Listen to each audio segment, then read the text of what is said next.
I think we are ready to get started. I'm going to go ahead and share my screen with you guys. Let's see. So this is our second counselor chat here at Honey Island, and I am very excited to be speaking with you all tonight. My name is Jill Guss, and I'm a school mental health provider, and I'm also a licensed professional counselor. This evening, we are going to be talking about emotional regulation, what that looks like in our children and our students, and also what that means for us as well. As we go through, if everybody could just be mindful to stay on mute, just so that it's easier for everyone to hear, as well as if you have any questions, if they're general to the topic, you can feel free to put them in the chat and I'll try to get to those at the end. But if you have anything that's specific to your child, please feel free to email me through the school's website, and we can talk more and connect after this. So thank you once again for everyone that has joined us here. You'll also notice our school counselor Kelly Falterman is with us. So thank you, Kelly, for being a part of this tonight. So let's go ahead and talk about emotional regulation. So a quick definition: what is emotional regulation? Very simply, it's how we cope with or handle our emotions. Um, this is in reference to maybe how your child handles anger or frustration, disappointment, not getting what they want. Do they have a big reaction or a little reaction? But what I can tell you is that at home, your example matters to them so much. You are the most important person in your child's life, and your relationship with them matters. It makes a big, big difference. So I have a scale here in front of us, a scale of 1 to 10. And I want to ask you a couple of questions using this scale just for some self awareness to get us started. So I want you to think about, and you don't have to answer out loud, you can just answer this, to yourself in your head. How well do you feel that you currently cope with your emotions? A 1 or a 2 might be, okay, I fly off the handle a lot. A 5 or 6 might be, um, I might say I yell some. Maybe there's some stuff that I want to work on.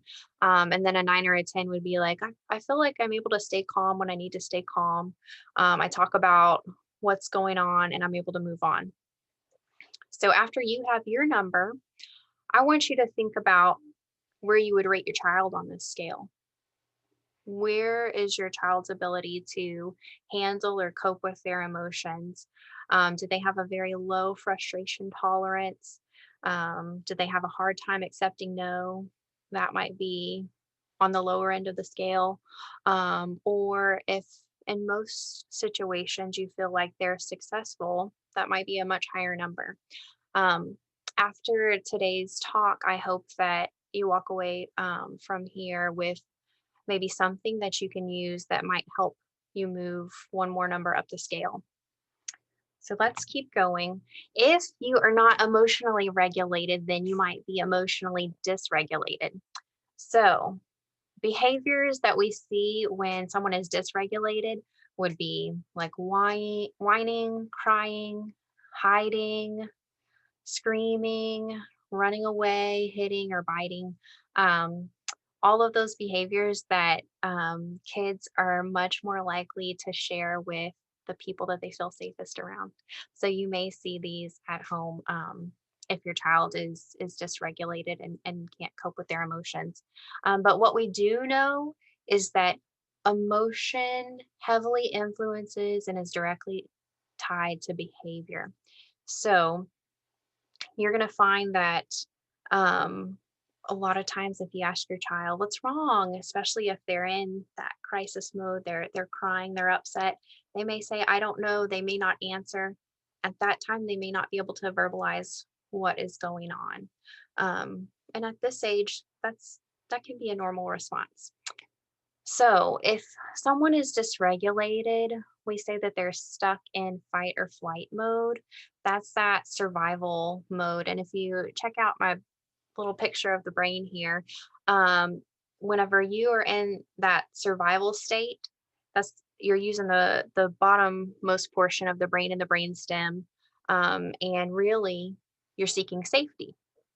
You're trying to figure out, am I safe? What do I have to do to be safe? And so that's why in our children, whenever they're having an emotional outburst or a meltdown, we might see them hiding, running away, or screaming. They are looking for that safety and they just can't seem to grasp it. Then the blue portion of the brain, um, this is the limbic system, roughly, and it encompasses the emotional state of the brain. And this is where once maybe we decide that, okay, we are safe, we're still looking for connection. We want to know, am I loved? Is the person that loves me, near me, with me? Do I have relationship with them? And finally, the uppermost portion of the brain, that green portion, um, that's where the prefrontal cortex is. That's our executive state. And once we are regulated, once we've checked off the safety on our list, and then we've checked off the connection on our list, we are ready to learn. And so, once again, I can't stress this enough.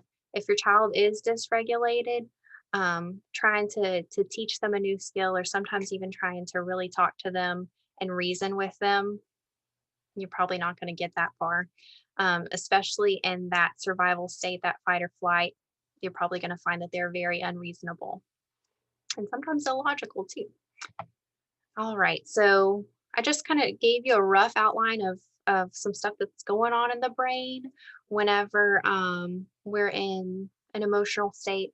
Now I want to talk about what happens inside our body, in regards to the nervous system when we experience stress or some kind of emotional reaction. So for our nervous system, we have the sympathetic and parasympathetic systems. So whenever we are faced with a stressful situation, a negative response, what feels like a negative response that our body comes up with is the sympathetic portion of our nervous system, in which we are getting ready for fight, flight, or freeze. Although we see these behaviors most likely with fight and flight, the blood pressure goes up, your heart rate is going up.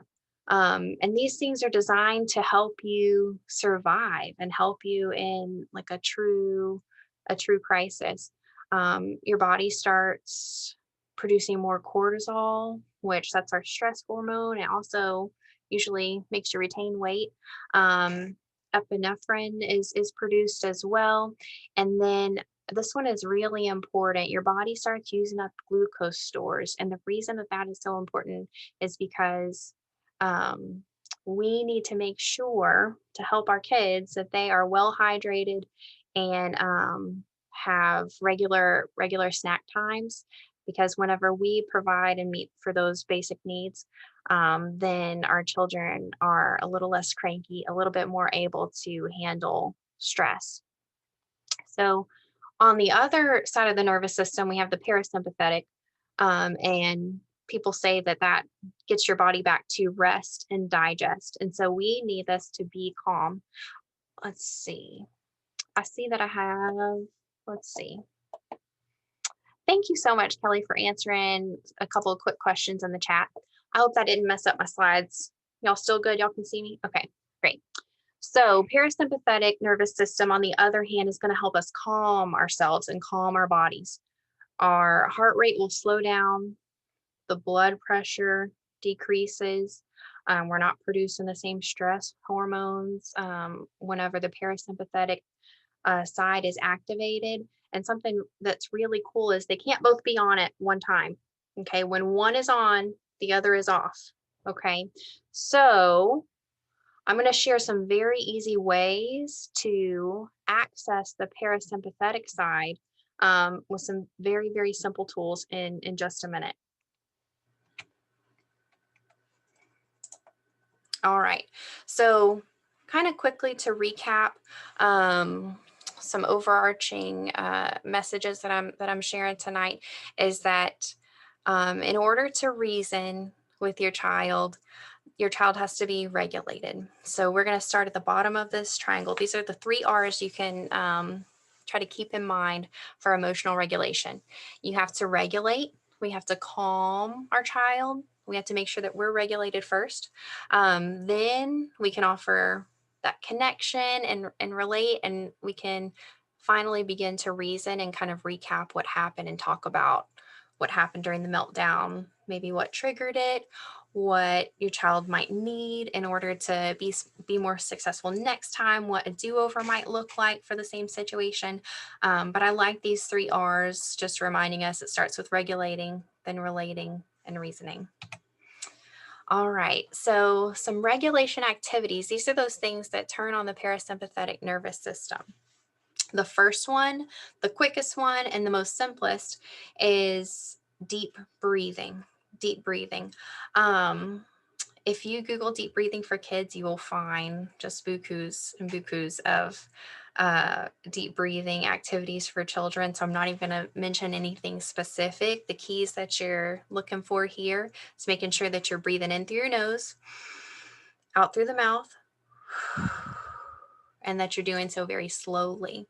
A great activity you can use to develop good breathing technique is blowing bubbles.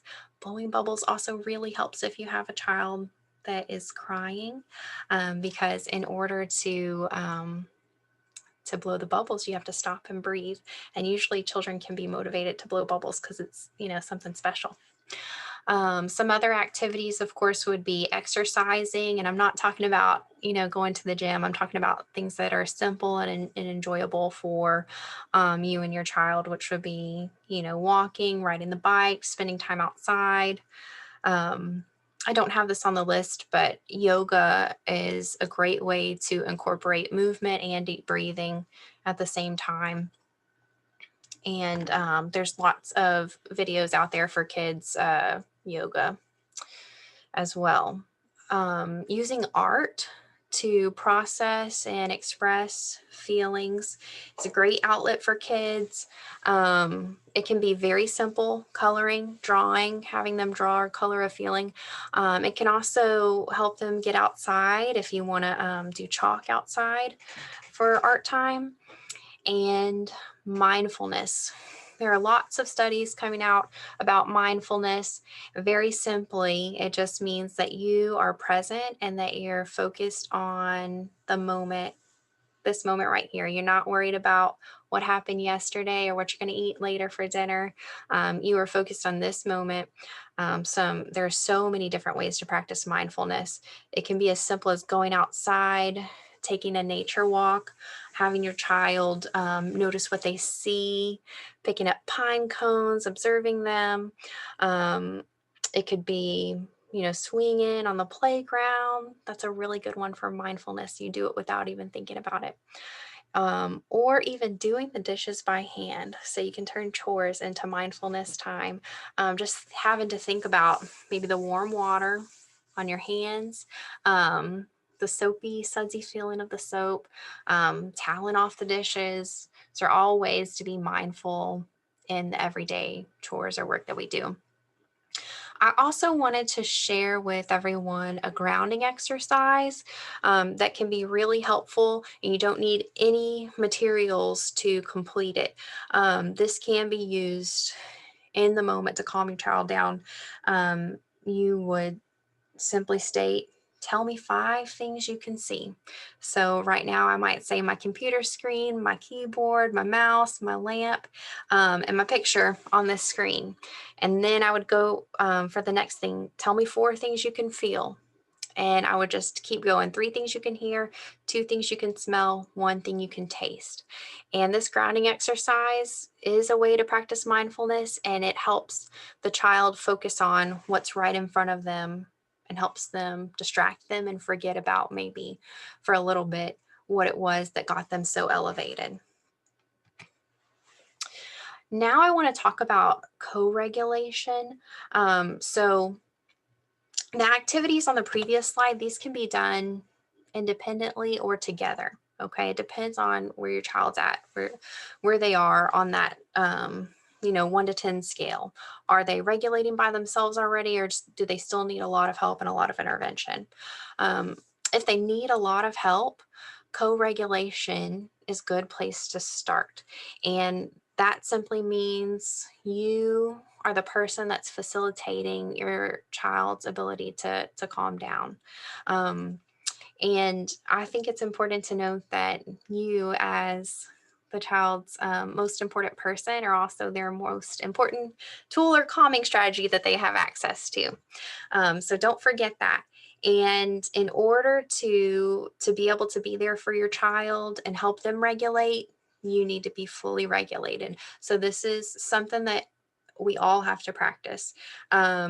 Usually, if a child's having a meltdown, oh, we want to melt down too, or we might want to run away. Okay, we might go into flight. I don't know, but we have to work on taking a step back, making sure we're breathing, so that we can come to our child in a calm state, in a calm manner. Because remember, our example matters.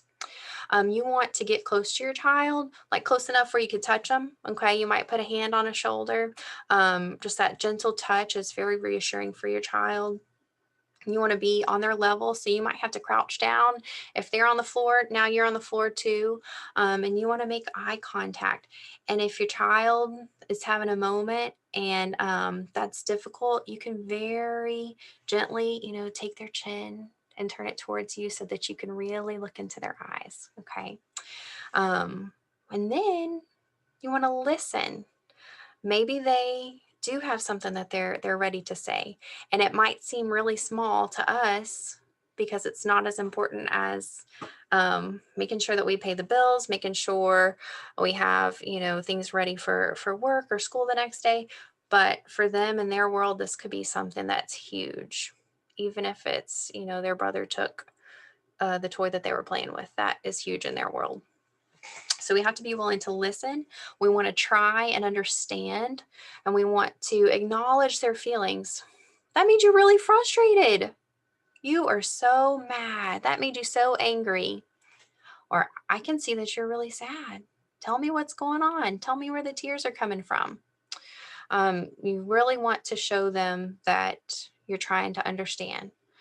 Let them talk, let them get it out, and be there with a warm hug and some comfort. So that is a good way to get the ball rolling with co-regulation, being there for your child. You can establish a calming routine with your child, and it could be something that you guys do together. It could also be something that you work on teaching your child to use independently. So if it's something that you work on together, you want to be consistent. You want to respond to the big emotion the same way every time. And this needs to be practiced when your child is calm, when they're fully regulated. Because remember, if they're in a meltdown, they're not ready to learn. A way that you can do this is with an I love you ritual. Okay, this could be your calming routine that you're using to co-regulate with your child. It starts with you two facing each other. Typically, like whenever I have a parent and a child in my office, if I'm asking them to talk, I would have them sit close. I would have them facing each other. I ask them to put their hands out and, hand in hand, and so that they have eye contact, they have good positive touch. And then you need some playful interaction. And so this could be you guys singing a song that is special to you together. It could be something that you find is really comical, like maybe making up a secret handshake, but something that puts a smile on your child's face. If you're not sure where to start, I would encourage you to try sitting with your child, hands out, and you can simply hold hands and move back and forth, kind of like a seesaw. And you can sing row, row, row your boat. That is a good place to start, and you will get some giggles, okay, on both ends. And that simply right there can be the beginning of your I love you ritual. If you guys like to sing You Are My Sunshine or another song, you can try that. You can make it your own. Now, if you are already ready to teach your child a calming sequence that they can do on their own, I have a sample one listed here. It's very basic. You just ask your child to, I'm going to scoot back a little bit so you can see me here, squeeze their hands together, clasp their fingers together. You're squeezing your hands, you're getting the blood flowing and pumping in your hands. The next thing you would ask them to do is close their eyes and rub their temples gently in circles. And then the last step, you take your palms, you rub them on the tops of your legs, so your quads, and you notice the warmth that creates, the feeling between your hands and your legs. And then you can repeat this over and over until the child feels calm and is regulated. This needs to be taught and practiced when the child is having a good day or some good moments. And you can even use the language, you know, this is going to be for whenever you are having some really big feelings, when you are feeling angry, when something is not going your way, when you're told no. I want you to use your calming sequence, and this is what it looks like. So that is just an idea for starting something new, perhaps. I did want to take a minute to share how you can create a calm box for your child. And this is something that you would have at home. You can make from items that you already have, or you can go out and get a few things. Five and Below has lots of items that would be able to fill a box like this. The box, you just keep it at home. Your child has access to it. It can be like a little organizational cube, or it could be as small as maybe even a pencil box. Okay. And inside the box, I would put maybe some reminders of how to do some deep breaths. You might have some paper and either crayons or markers for drawing, maybe some expression of feeling, or if they want to write something down. You can put in something soft, or a stuffed animal, or a stress ball, something that they can squeeze. Um, you could put kinetic sand, a little bit of kinetic sand, or like some Play-Doh or some slime in there, just something to give some sensory stimulation. You can add bubbles. The little colorful things that are at the top of the screen, those are called liquid bubble timers, I believe. I have it written down on the next slide, but these are available on Amazon, a multi-pack for, I believe, about $10. And children relax looking at these. They don't have to talk. They can just look at them and kind of chill out. They really do work. You can have a list of positive affirmations or positive thoughts that you want your child, thinking about. I am kind. I am important. I am a hard worker. Fidget items, fidget spinners. If you are interested, you could also do a small, like, weighted lap pad. And I'll have a link on the next slide to one that's available. I think having some kind of feelings chart would be helpful. Just something that your child can use to identify maybe how they're feeling, especially if they're not able to say, but at least they could point to this chart and show you, or just for themselves. And of course, pictures of cute baby animals. That's always a win. Okay. If anything that makes your child smile, takes their mind off of the problem. All right. That's really all I have for you all this evening. Thank you so much for bearing with me and listening to my spiel on emotional regulation. This is something that I'm really passionate about. I'd love to talk with any of you more. If you want to reach out to me, you can email me again on the school's website. I have here just a couple of books at the top that are great parenting resources, like Conscious Discipline for Parents. That's where I got the information on the brain states, like the survival state, emotional state, and so forth. Another great book, How to Talk So Kids Will Listen. And they have many versions of that book for possibly just the right age range that you need. There's some links to DIY weighted lap pads, and I have made these before. They do work. So if you don't mind sewing, you can make them with 2 dish towels and a bag of dry beans. And then finally, some more ideas for a calm box that you might want to do at home. But I thank you for your time. We made it right on our 30-minute mark. So appreciate you guys being here with me this evening.